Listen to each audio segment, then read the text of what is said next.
Bem-vindos à Livraria da Polis. Eu sou Sofia. Antes de começarmos, curta este vídeo e inscreva-se no canal para acompanhar as próximas leituras. No áudio de hoje você vai ouvir Frei Simão de Machado de Assis, conto da coletânea Contos Fluminenses. Este é um conto sobre silêncio, perda e dor guardada por muito tempo. Machado nos conduz por uma história marcada pela memória, pela culpa e pelo peso de um passado que nunca chega a desaparecer completamente. Aos poucos, aquilo que parecia apenas recolhimento vai revelando uma tristeza mais profunda. Agora eu convido você a entrar nesta leitura e acompanhar até o fim a história de Frei Simão. Frei Simão. 1. Frei Simão era um frade da Ordem dos Beneditinos. Tinha, quando morreu, 50 anos em aparência, mas na realidade 38. A causa desta velhice prematura derivava da que o levou ao claustro na idade de 30 anos. E, tanto quanto se pôde saber, por uns fragmentos de memória que ele deixou, a causa era justa. Era Frei Simão de caráter taciturno e desconfiado. Passava dias inteiros na sua cela, donde apenas saía na hora do refeitório e dos ofícios divinos.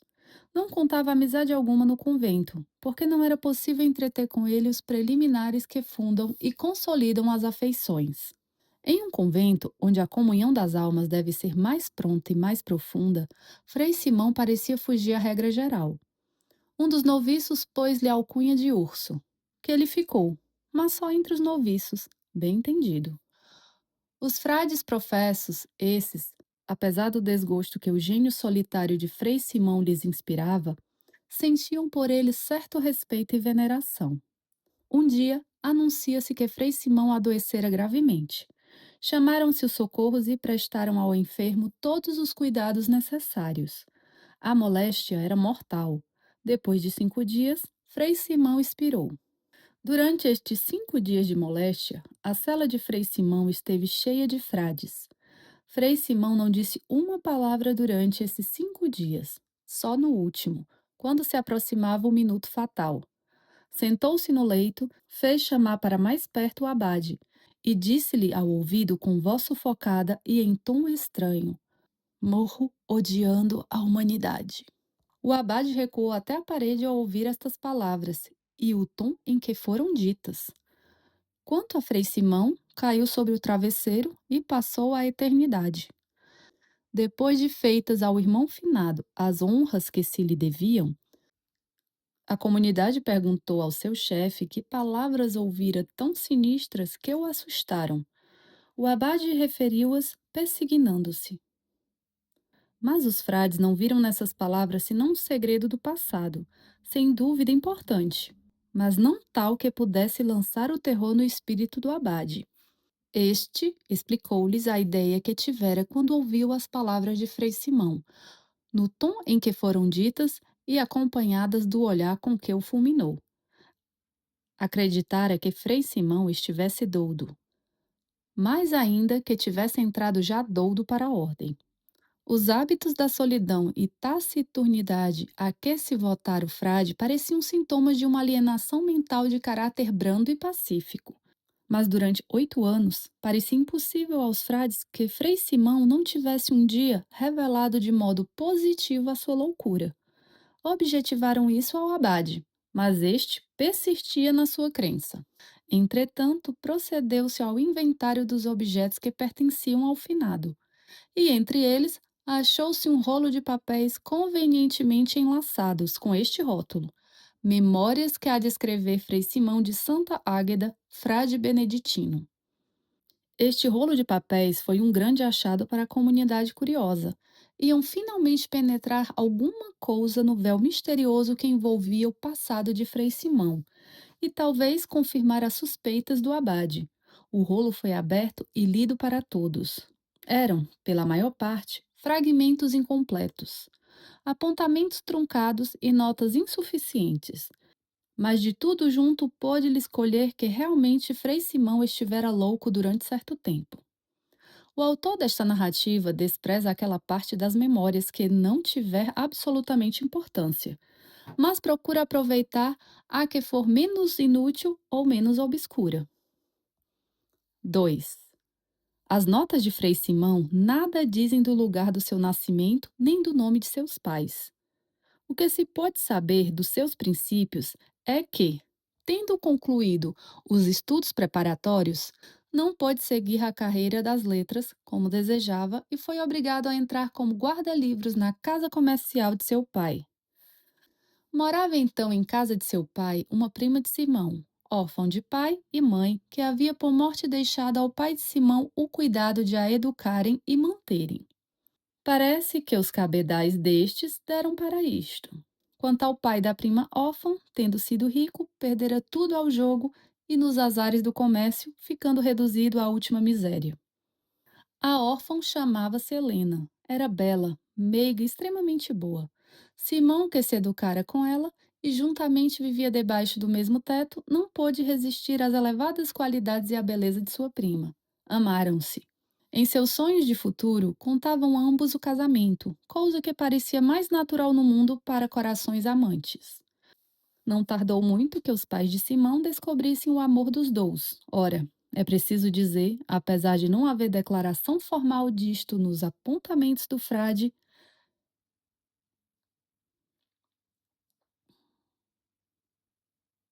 ora, é preciso dizer, apesar de não haver declaração formal disto nos apontamentos do frade, é preciso dizer que os referidos pais eram de um egoísmo descomunal. Davam de boa vontade o pão da subsistência a Helena, mas lá casar o filho com a pobre órfã é que não podiam consentir. Tinham posto a mira em uma rica herdeira e dispunham de si para si que o rapaz se casaria com ela. Uma tarde, como estivesse o rapaz a adiantar a escrituração do livro-mestre, entrou no escritório o pai, com ar grave e risonho ao mesmo tempo, e disse ao filho que largasse o trabalho e o ouvisse. O rapaz obedeceu. E o pai falou assim: Vais partir para a província de. Preciso mandar umas cartas ao meu correspondente Amaral. E como sejam elas de grande importância, não quero confiá-las ao nosso desleixado correio. Queres ir no vapor ou preferes o nosso brigue? Esta pergunta era feita com grande tino. Obrigado a responder-lhe, o velho comerciante não dera lugar a que seu filho apresentasse objeções. O rapaz abaixou os olhos e respondeu: Vou onde meu pai quiser. O pai agradeceu mentalmente a submissão do filho, que lhe poupava o dinheiro da passagem no vapor, e foi muito contente da parte à mulher de que o rapaz não fizera objeção alguma. Nessa noite, os dois amantes tiveram ocasião de encontrar-se sós na sala de jantar. Simão contou a Helena o que se passara. Choraram ambos algumas lágrimas furtivas e ficaram na esperança de que a viagem fosse de um mês, quando muito. À mesa do chá, o pai de Simão conversou sobre a viagem do rapaz, que devia ser de poucos dias. Isto reanimou as esperanças dos dois amantes. O resto da noite passou-se em conselhos da parte do velho ao filho sobre a maneira de portar-se na casa do correspondente. Às 10 horas, como de costume, todos se recolheram aos aposentos. Os dias passaram-se depressa. Finalmente, raiou aquele em que devia partir o brigue. Helena saiu de seu quarto com os olhos vermelhos de tanto chorar. Interrogada bruscamente pela tia, disse que era uma inflamação adquirida pelo muito que lera na noite anterior. A tia prescreveu-lhe a abstenção da leitura e banhos de água de malvas. Quanto ao tio, tendo chamado Simão, entregou-lhe uma carta para o correspondente e abraçou-o. A mala e um criado estavam prontas. A despedida foi triste. Os dois pais sempre choraram alguma coisa. A rapariga, muito. Quanto a Simão, levava os olhos secos e ardentes. Era refratário às lágrimas. Por isso mesmo padecia mais. O brigue partiu. Simão, enquanto pôde ver a terra, não se retirou de cima, quando finalmente se fecharam de todo as paredes do cárcere que anda. Na frase pitoresca de Ribeyrolles, Simão desceu ao seu camarote, triste e com o coração apertado. Havia como um pressentimento que lhe dizia interiormente ser impossível tornar a ver sua prima. Parecia que ia para um degredo. Chegando ao lugar do seu destino, procurou Simão, o correspondente de seu pai, e entregou-lhe a carta.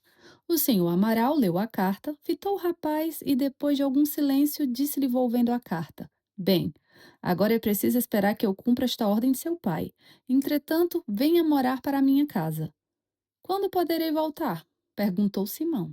Em poucos dias, salvo se as coisas se complicarem.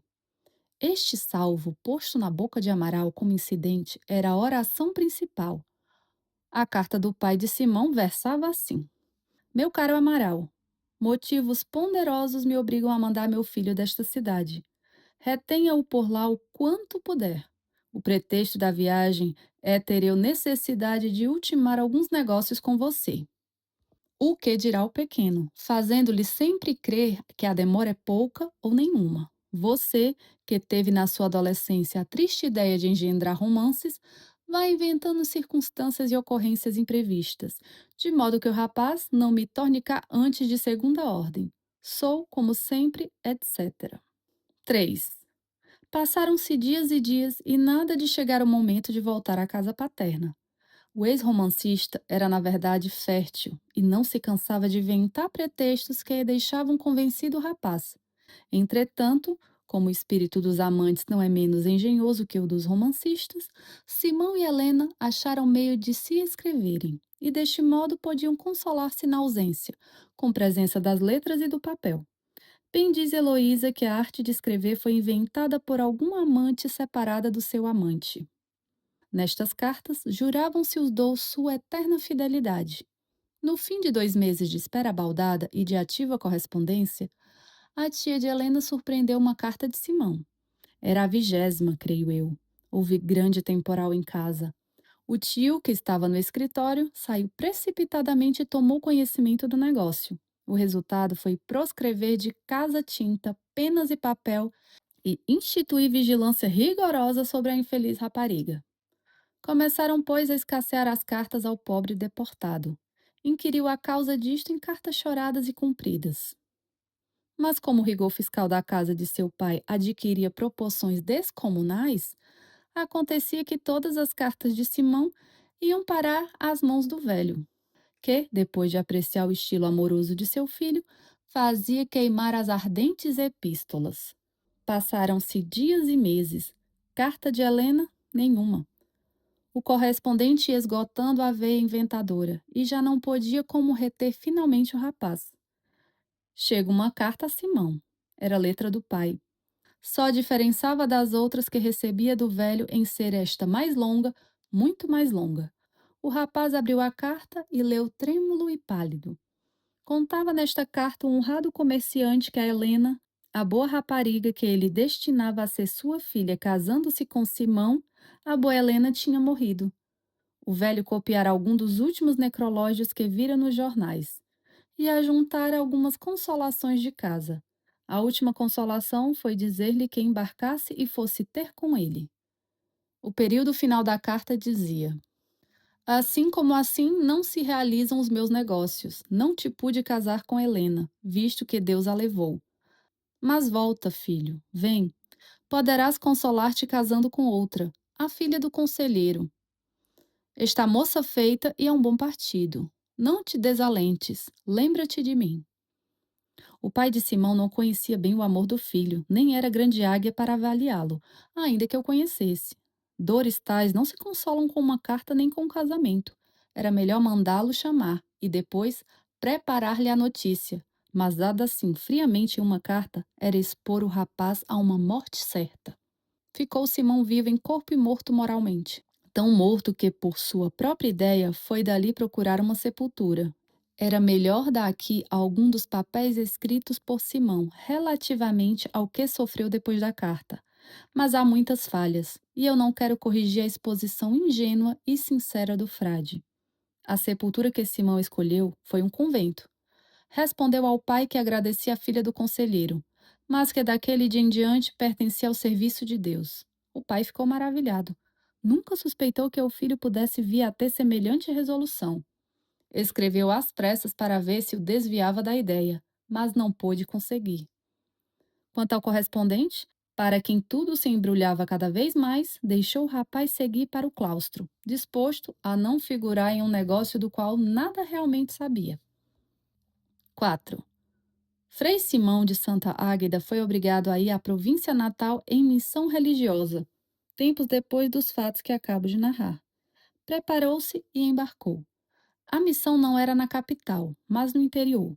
Entrando na capital, pareceu-lhe dever ir visitar seus pais. Estavam mudados fisicamente e moralmente.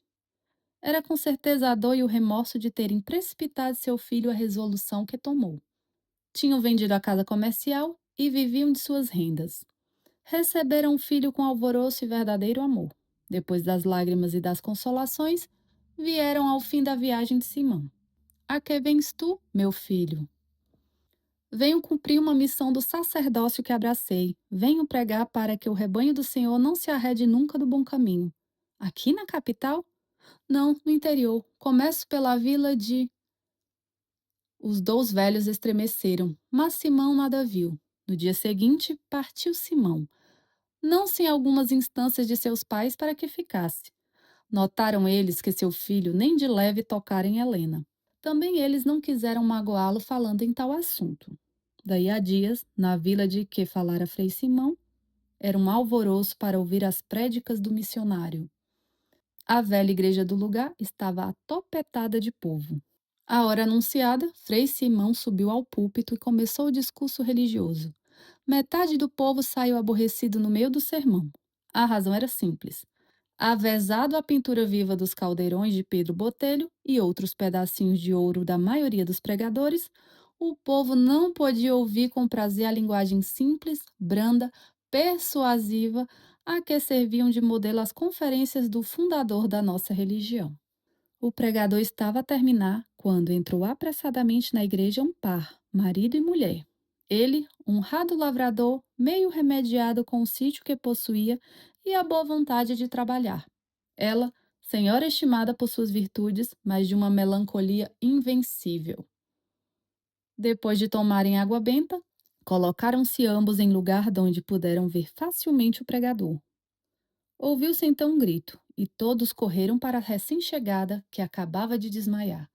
Frei Simão teve de parar o seu discurso, enquanto se punha termo ao incidente. Mas, para uma aberta que a turba deixava, pôde ele ver o rosto da desmaiada. Era Helena. No manuscrito do frade, há uma série de reticências dispostas em 8 linhas.